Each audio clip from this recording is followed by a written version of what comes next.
जम्मू कश्मीर कभी ना कभी किसी ना किसी बात से लेकर मोस्टली चर्चा में बना रहता है।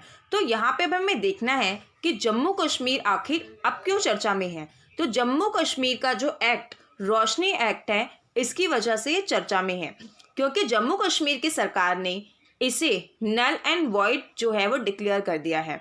तो hello everyone, I am Bhavna and you are watching Bhavna education diary. तो इस वीडियो में हम इसका बैकग्राउंड और बाकी के कॉन्सिक्वेंसेस को देखेंगे।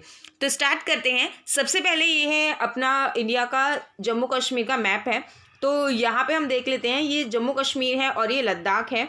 और इसी के साथ हम स्टार्ट करते हैं। सबसे पहले जो जम्मू एंड कश्मीर है, इसका जो Jammu and Kashmir state land है, ये जो लैंड है ये vesting of ownership to the occupants है। यानी कि जम्मू कश्मीर में एक लैंड जहाँ पे कुछ जो वहाँ के रेजिडेंट नहीं थे, उनके अलावा कुछ इलीगल तरह से लोगों ने आके रहना शुरू करा, जिसकी वजह से वहाँ पे जो है उन्हें लगा कि हमें बेनिफिट हो सकता है अगर ये ऑक्यूपेंट्स जो है मतलब यहाँ पे रहते हैं।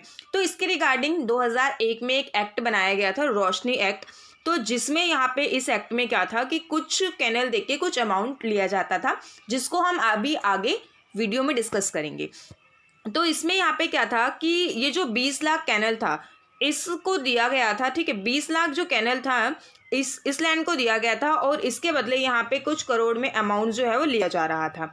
तो इसको अब ये जो पूरा ट्रांसफ़र हो रहा था और जितनी लैंड ट्रांसफ़र करके मनी ऑब्टेन की गई थी, ये सभी अब नल एंड वॉइड कर दिया है। और इसके साथ एक और टर्म है वॉइड एब इनिशियो, यानी कि इसे जो है इसको वॉइड एब इनिशियो कर दिया है।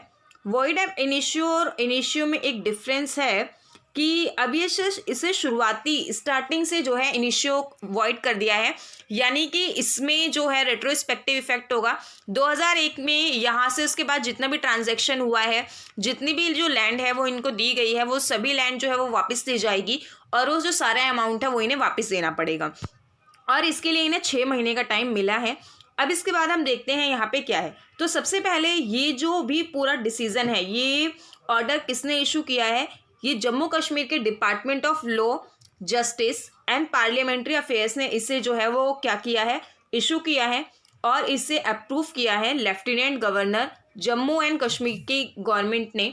और इसके साथ ही यहाँ पे जो हमारे प्रिंसिपल सेक्रेटरी हैं रिवेन्यू डिपार्टमेंट के, इन्होंने इस टॉपिक पे काफ़ी ज़्यादा अपने जो है स्टेटमेंट दी है और काफ़ी इंपॉर्टेंट इसको एलिब्रेट किया है। इसको भी हम डिस्कस करेंगे। तो यहाँ पे इन्होंने इसे वॉइड एब इनिशियो कह के काफ़ी इसमें गाइडलाइंस दी हैं कि इसके साथ यहाँ पे जो और भी मेंबर्स हैं जो इससे रिलेट करते हैं, उनको भी यहाँ पे अभी 1 महीने का टाइम दिया है, उनकी आइडेंटिटी भी सबकी खुलेगी। तो इसके साथ ही जो है यहाँ पे अगर हम देखें तो जम्मू कश्मीर की गवर्नमेंट ने पहले तो ये डिसाइड किया कि जो हाई कोर्ट का ऑर्डर आया है इसके रिगार्डिंग कि ये जो पूरी बात है अभी ये चर्चा में क्यों है, कि जैसे हम जानते हैं कि 2001 में अभी हमने डिस्कस किया कि ये एक्ट आया। तो अभी ये चर्चा में इसलिए है कि इसकी एग्जैक्ट डेट अगर हम देखें कि 3 हफ्ते पहले अराउंड 9 अक्टूबर को जो है यहाँ पे हाई कोर्ट में इसमें जो गाइडलाइंस दी गई सीबीआई को कि आप इसकी इन्वेस्टिगेशन करो। तो यहाँ पे जो हाई कोर्ट का डिसीज़न आया है उसको ध्यान देते हुए तो जो जम्मू एंड कश्मीर है इसकी गवर्नमेंट ने डिसाइड किया कि वो हाई कोर्ट का डिसीज़न तो इम्प्लीमेंट करेगी, जहाँ पे ये कहा गया है कि जो Jammu and Kashmir state land है, यानी vesting of ownership to the occupants act 2001 का ये एक्ट है, इसको अमेंड करने, इसको जो है as amended from time to time, ये टाइम टू टाइम अमेंड भी होता रहा है, इसे अनकॉन्स्टिट्यूशनल डिक्लेयर किया जाए as a unconstitutional, contrary to law and unsustainable. तो जब जम्मू कश्मीर की सरकार इसे मानने को तैयार हो गई तो यहाँ पे ये ऑर्डर आया पूरी तरह से। और जैसे कि अभी मैंने बताया कि यहाँ पे जो रेवेन्यू डिपार्टमेंट के मिनिस्टर थे उन्होंने ये ऑर्डर जो है इसके रिगार्डिंग जो कहा, ये एक बहुत इंपॉर्टेंट लाइन है जिससे मैंने एजिटिक उतारा है। और इसके साथ एक बहुत इंपॉर्टेंट और बहुत अच्छा आर्टिकल जो है यहाँ पे द हिंदू न्यूज़पेपर में दिया है, उसको मैंने भी रीड कराया है, आपने भी आई होप रीड किया होगा, नहीं किया तो उसे ज़रूर कीजिए। उसमें बहुत अच्छे तरीके से इसको बताया गया है और यहाँ पे ये बताया है कि complete identities of all influential person including ministers, legislature, bureaucrats, government official, police officers, businessman etcetera are and their relatives or persons who has benefited under this act will be made public। और इन्हें public किया जाएगा और इसके लिए इन्हें सिर्फ 1 महीने का टाइम जो है वो मिला है। 1 महीने के अंदर इन्हें ये काम करना है और जो टैनल और यहाँ पे उसको रिट्राइव करने का है वो 6 मंथ का है, दोनों में कंफ्यूज नहीं होना है। और इसी के साथ ही यहाँ पे ये जो एक्ट है रोशनी एक्ट, ये किसके टाइम पीरियड पे इनेक्ट हुआ है? अगर हम देखें तो ये ड्यूरिंग जो है फारूक अब्दुल्ला के टाइम पर ये आया है। और इसका यहाँ पे क्या एम क्या था इस एक्ट का कि जो 25,000 करोड़ है ये इन्होंने ऑब्टेन किए थे, 25,000 करोड़ रुपए 20 लाख जो कैनल्स हैं इसको दे के। तो यहाँ पे इन्होंने ये जो सारा प्रॉफिट कमाया है अब उन्हें ये सारा प्रॉफिट जो है वो रिटर्न करना होगा, क्योंकि अब इसे एक तो नल एंड वॉइड तो किया ही है इस एक्ट को, और इसके साथ जो है यहाँ पे रेवेन्यू डिपार्टमेंट ने इसे वॉइड एब इनिशियो भी कहा है। तो वॉइड एब इनिशियो से का मतलब यहाँ पे इससे ये इफेक्ट हो जाएगा कि इन्हें जो पूरी ट्रांजैक्शन है उसको खत्म करना पड़ेगा, अब उसकी कोई वैल्यू नहीं है। तो यहाँ पे 20 लाख कैनल के बदले उन्हें जो है वापस ये पैसे देकर वो वापस देनी होगी।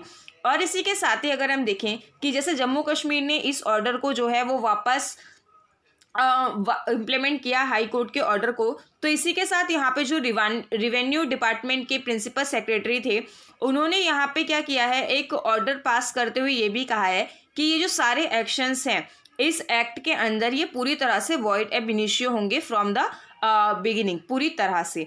और यहाँ पे जो इसमें कुछ अमेंडमेंट्स भी हुए थे, जैसे कि ये सबसे पहले 2001 में आया था, तो इसके बाद यहाँ पे जो लेजिस्लेशन है उसने 2018 में इसको स्क्रैप्ड भी किया था by then the Jammu and Kashmir governor Satyapal Malik के थ्रू ये हुआ था।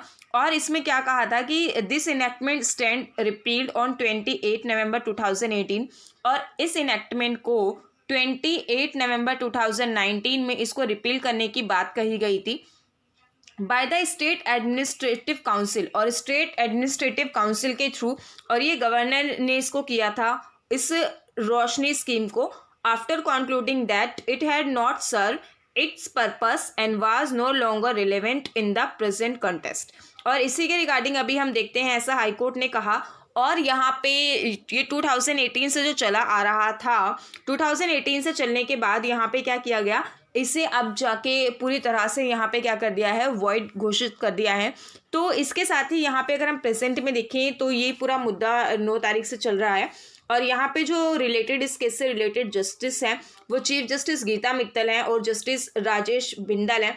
इन्होंने ये ऑर्डर किया था पहले सीबीआई को कि वो क्या करे, जो इस स्कीम से रिलेटेड, जो इस एक्ट से रिलेटेड इरेगुलरिटीज़ हो रही हैं उन इरेगुलरिटीज़ को सीबीआई जो है वो देखेगा।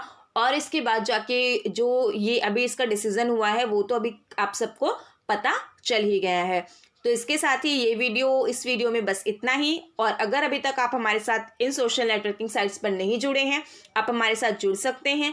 और अगर अभी तक आपने हमारा चैनल सब्सक्राइब नहीं किया है, don't forget to subscribe our channel. Thank you.